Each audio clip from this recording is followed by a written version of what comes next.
Welcome back, everyone, for another deep dive. And today we're taking a closer look at a story that, really caught our attention.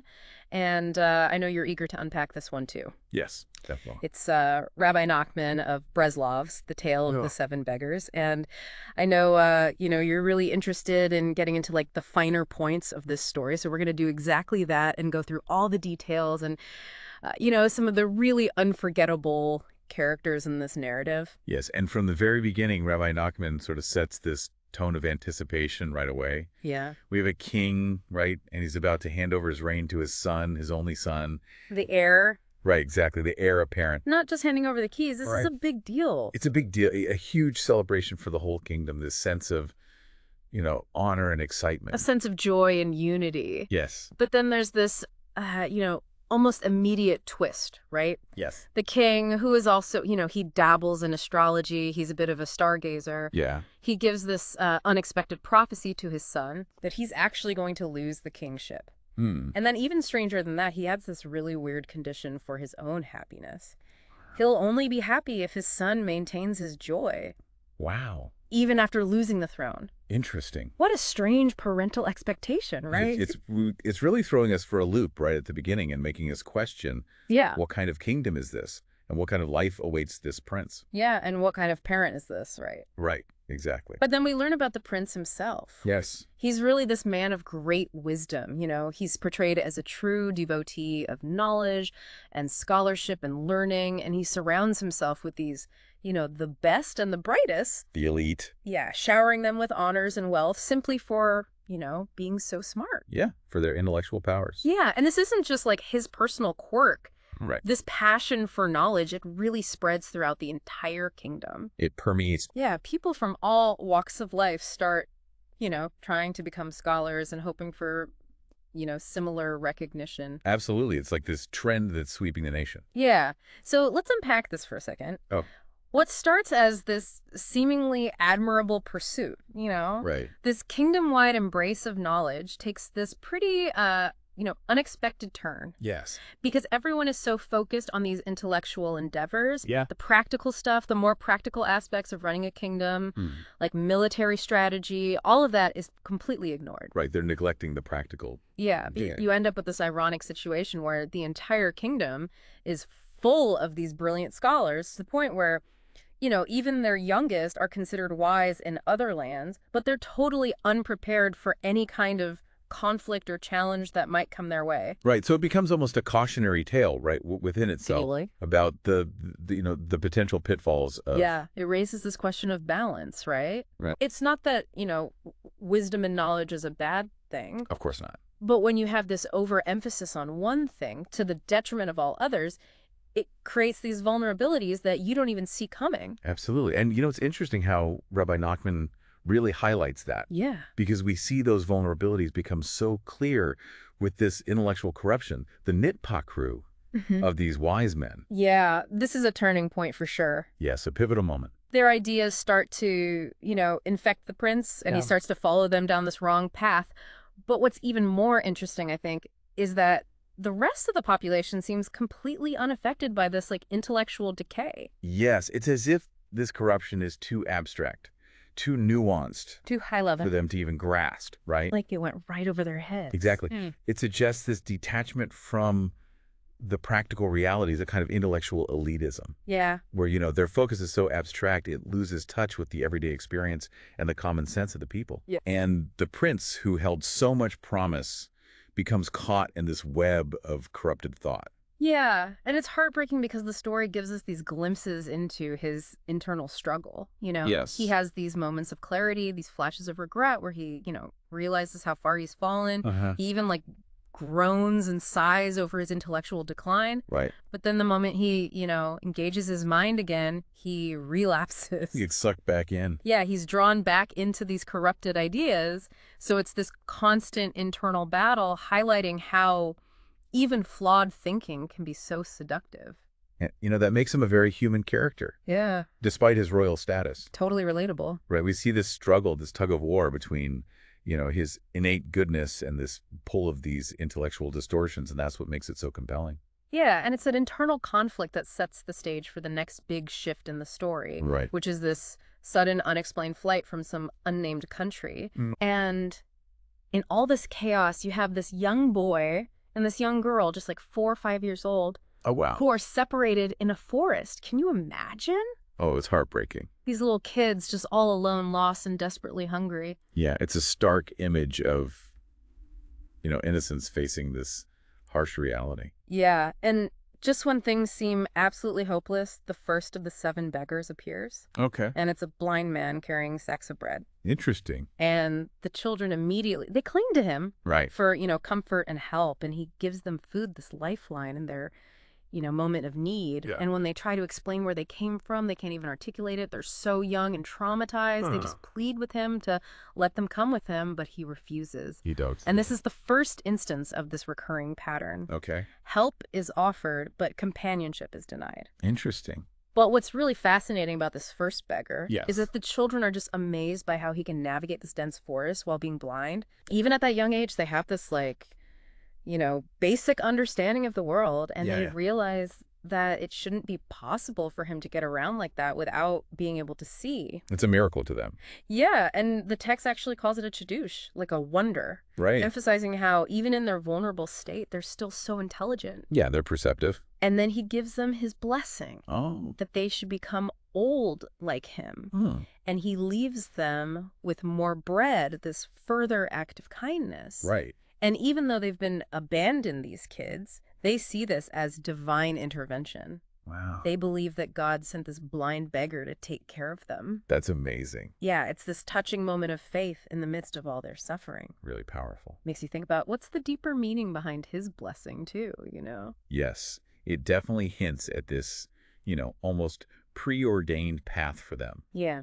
Even in this time of crisis, it sort of underscores this idea that help often arise in unexpected forms. Yeah. And that, people who seem to lack something may actually possess, hidden strengths and have so much to offer.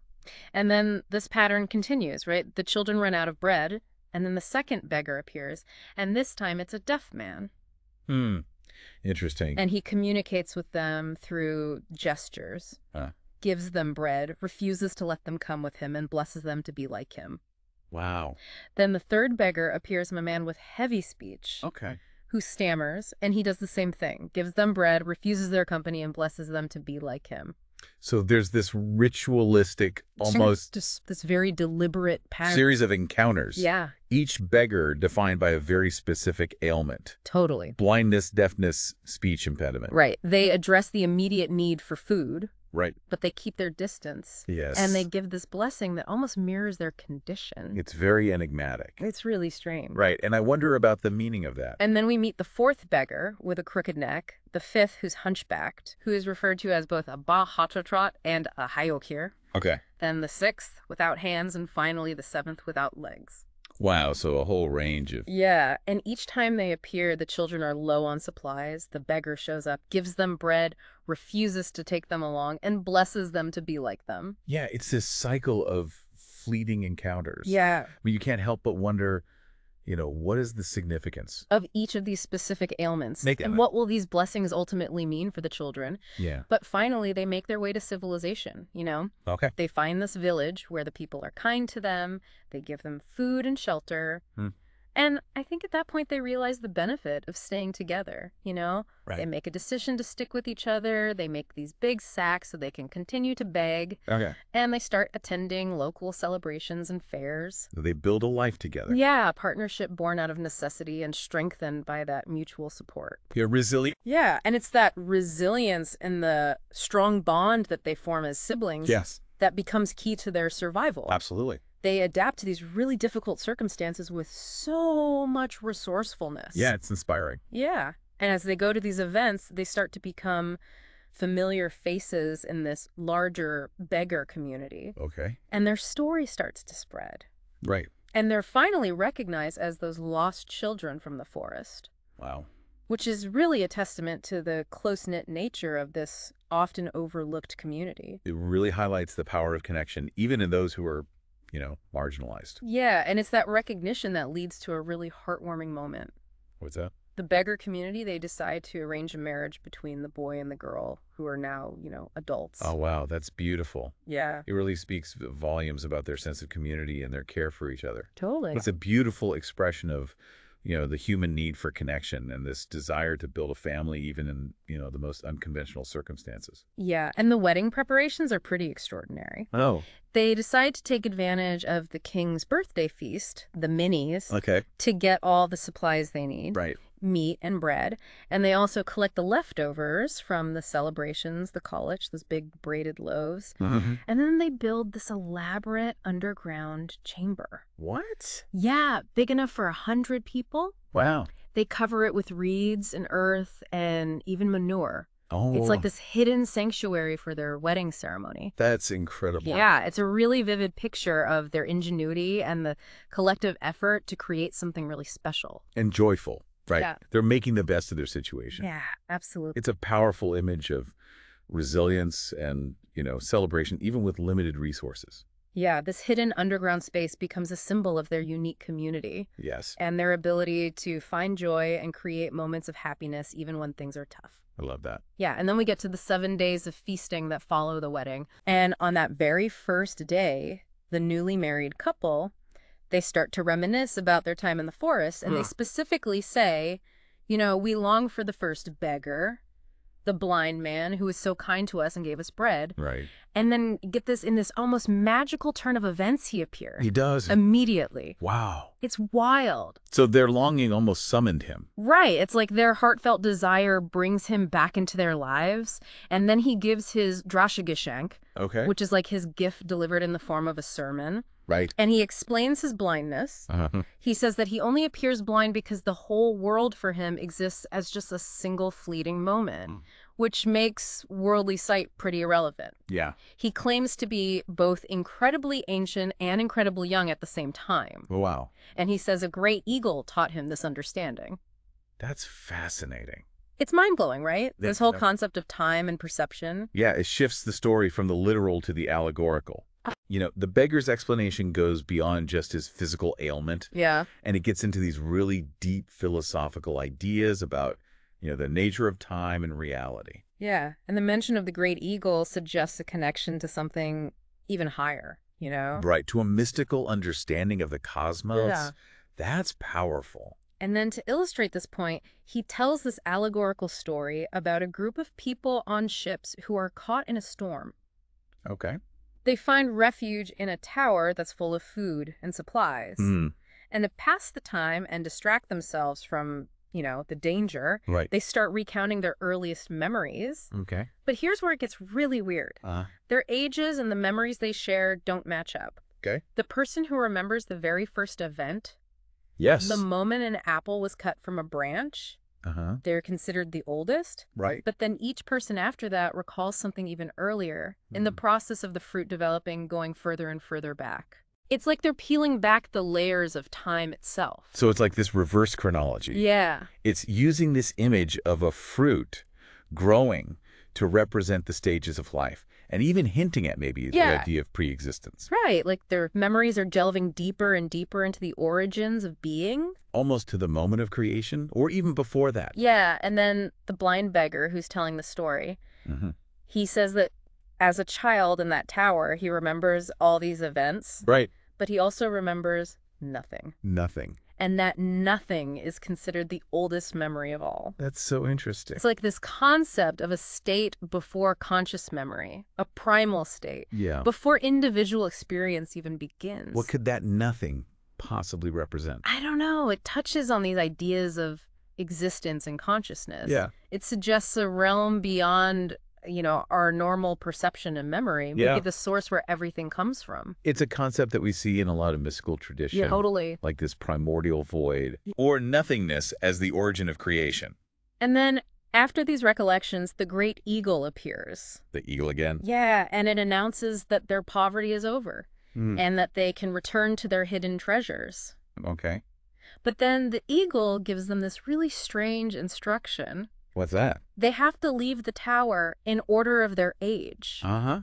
but the youngest has to leave first. So the order's reversed. Completely. Wow. It goes against everything we think we know about who's the oldest. It does. And what that means. Yeah, So, that reversal, I think, is key to understanding the whole allegory. totally. It's like this transition from a state of limitation Right. and hardship Yeah. to abundance and fulfillment, and the fact that it's based on this, different definition of age. Yeah. It shows it's more of a spiritual or metaphysical thing than a chronological thing. Yeah, and then the eagle proceeds to interpret all these allegorical memories, and it draws these incredible connections. The cutting of the apple from the branch is linked to the cutting of the umbilical cord at birth. Wow. The burning candle represents being in the womb. This contained source of light, the fruit forming, is like the development of the physical body.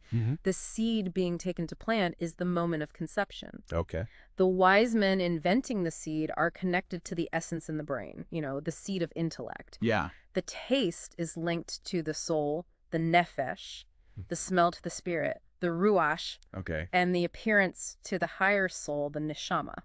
Wow. So it's like a Kabbalistic roadmap Totally. of existence embedded in this simple story. And the child who remembered nothing Yes. represents a state that's beyond all of those levels of being. It's fascinating. Amazing. The eagle gives us a way to understand these seemingly random memories Right. within a larger spiritual context. Yeah. And it connects to these really fundamental aspects of human existence. Yeah, from our physical origins to the different dimensions of the soul. Exactly as understood in Kabbalistic thought, and that nothing represents pure potentiality Yeah. beyond even, the highest levels of spiritual attainment as we normally think of them. Finally, the eagle instructs them to go back to their broken ships, Okay. which represent their physical bodies, to rebuild them. Right. And then in a really significant moment, the eagle specifically invites the first beggar, who is the child in the tower, Right. to join him, He does. saying that they share a nature of being both ancient and young. What do you think that shared nature implies? Well, it really reinforces this idea of, the cyclical nature of existence. Yes. That true understanding goes beyond the limits of linear time, And the beggar's initial blessing of long life Right. takes on a whole new meaning, Right. reflecting his relationship with time and eternity. So the first beggar's drasha gishank is essentially his own long life. Right. Now gifted as a blessing to the newly married couple. And that first day of feasting ends with, huge joy and celebration. The wonderful ending. Then we move on to the second day. Okay. And naturally, the couple longs for the second beggar, the deaf one. Yeah. And just like before, he appears immediately embracing and kissing them in greeting. So that pattern continues. Their Perfect. longing bringing him back. Yeah, it emphasizes that mystical connection between the couple and these enigmatic beggars. It really does. Their longing is this catalyst that brings them back. Yeah. And the second beggar's drasha gishank is the gift of a good life, a life like his. A good life. And he explains his deafness by saying that the world's imperfections and all the suffering, all the cries of lack and need, it means nothing to him. He says all the sounds of the world are associated with these deficiencies. Okay. But his good life is supported by this country of wealth. Interesting. And it's totally free from those things. Mm-hmm. Interestingly, his idea of a good life is just eating bread and drinking water. Pretty simple, right? That's a very austere definition of wealth. It is, but it highlights a different kind of transcendence. Yes. Not over time, like the first beggar, but over the negativity and imperfections of the world. Right. His deafness becomes a form of, selective inattention. Yeah, like he's blocking it out. Yeah, allowing him to experience contentment and well-being even in simplicity. I like that. And then to explain this further, he tells an allegorical tale about a country with this amazing garden. Oh. It's overflowing with every taste, smell, and sight you can imagine. Wow. But then the gardener disappears. Oh, no. And the garden falls into disrepair. A cruel king arrives, and instead of destroying the garden completely, he leaves behind these three classes of slaves. Okay. Who corrupt these sensory experiences. What do you mean?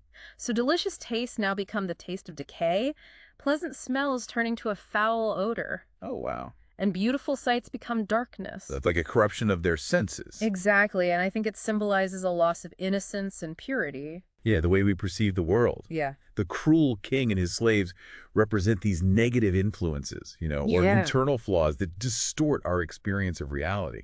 Then the second beggar challenges the wealthy inhabitants of another land who are like, boasting about their good lives to help this afflicted country. But here's the twist.